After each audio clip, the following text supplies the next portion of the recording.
আসসালামু আলাইকুম সুপ্রিয় দর্শক, শুভেচ্ছা নেবেন। ইরানের সর্বোচ্চ নেতা আয়াতুল্লাহ আলী খামেনি মারা যাওয়ার পর ইরানের সবচেয়ে সিনিয়র যিনি নেতা ছিলেন তিনি হলেন আলী লারিজানি। তিনি ঠিক ইরানের সর্বোচ্চ নেতা ছিলেন না, কিন্তু তিনি ইরানের নিরাপত্তা বিষয়ক প্রধান ছিলেন এবং এই যুদ্ধের সময়ে তিনি অত্যন্ত গুরুত্বপূর্ণ একজন ব্যক্তি হয়ে উঠেছিলেন। তিনি ইসরায়েলের হামলায় নিহত হয়েছেন এবং এরপর প্রতিশোধ নিতে গিয়ে ইরান ইসরায়েলে কি করেছে তাই বলবো এই কন্টেন্টে। আমি আরওয়ার সাদি আপনাদের সঙ্গে রয়েছি। সুপ্রিয় দর্শক, আলী লারিজানিকে হত্যা করার পরে ইরানের সেনাবাহিনী ঘোষণা দিয়েছে যে তারা এমন একটা প্রতিশোধ নেবে এর, যা ইসরায়েল এবং যুক্তরাষ্ট্রের জন্য অনুতাপের জন্ম দেবে। এরই অংশ হিসেবে আমরা দেখেছি যে ইরান ইসরায়েলে হামলা জোরদার করেছে। এমনকি এবারের হামলায় ইরান ক্লাস্টার বোমা ব্যবহার করেছে। ক্লাস্টার বোমার বাংলা শব্দ হলো গুচ্ছ বোমা। আপনারা এই শব্দটা শুনে থাকবেন।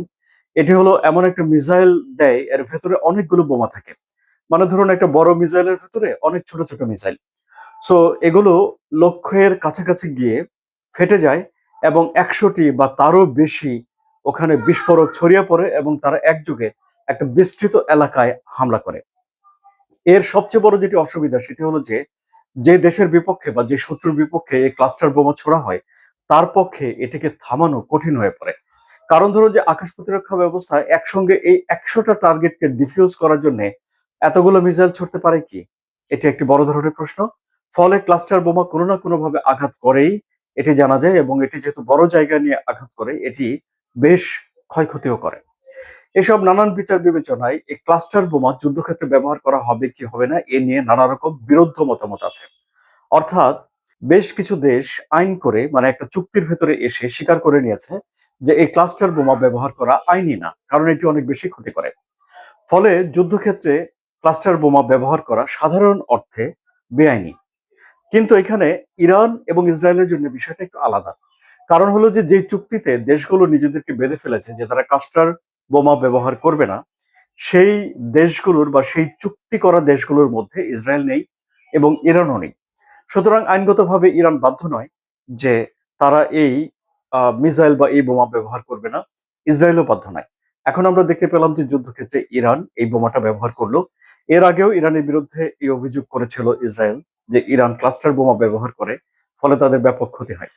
এখন এই যে হামলাটি করা হয়েছে, এই হামলার পর ইসরায়েলে ২ জন মানুষ মারা গেছে। ফলে ২৮শে ফেব্রুয়ারি যুদ্ধ শুরু হওয়ার পর থেকে এখন পর্যন্ত ইসরায়েলের মৃতের সংখ্যা দাঁড়িয়েছে ১৪। তাদের রেল স্টেশনে বোমা আঘাত এনেছে, আর সাইরেন বাজানো হয়েছে, আতঙ্ক ছড়িয়ে পড়েছে, ছুটাছুটি হুটোপুটি অনেক কিছু আছে, অনিশ্চয়তা বোধ সেখানে তৈরি হয়েছে। সুতরাং দেখা যাচ্ছে যে ইরান লারিজানি হত্যার প্রতিশোধ নেবে বলে যে ঘোষণা দিয়েছে সেটি তারা পালন করছে এবং সামনে হয়তো আরো ব্যবস্থা তারা নিতে পারে। এই ব্যাপারটা এখনো ক্লিয়ার না। এদিকে ইরানের একটা পারমাণবিক কেন্দ্রের কাছে একটা মিসাইল বিস্ফোরিত হয়েছে বলে ইরান দাবি করেছে এবং ইরান এই বিষয়টি জানিয়েছে ইন্টারন্যাশনাল অ্যাটমিক এনার্জি এজেন্সিকে। এই এজেন্সির প্রধান রাফায়েল গ্রেসি বলেছেন যে দুই পক্ষকেই পারমাণবিক স্থাপনাগুলো যেন ক্ষতিগ্রস্ত না হয় সে ব্যাপারে সংযম দেখানো উচিত। এই হলো একটা আপডেট আমি আপনাদের জানালাম। এরপর আরো আপডেট নিয়ে হাজির হব। সঙ্গে থাকুন, সাবস্ক্রাইব করুন, লাইক শেয়ার দিন। ধন্যবাদ।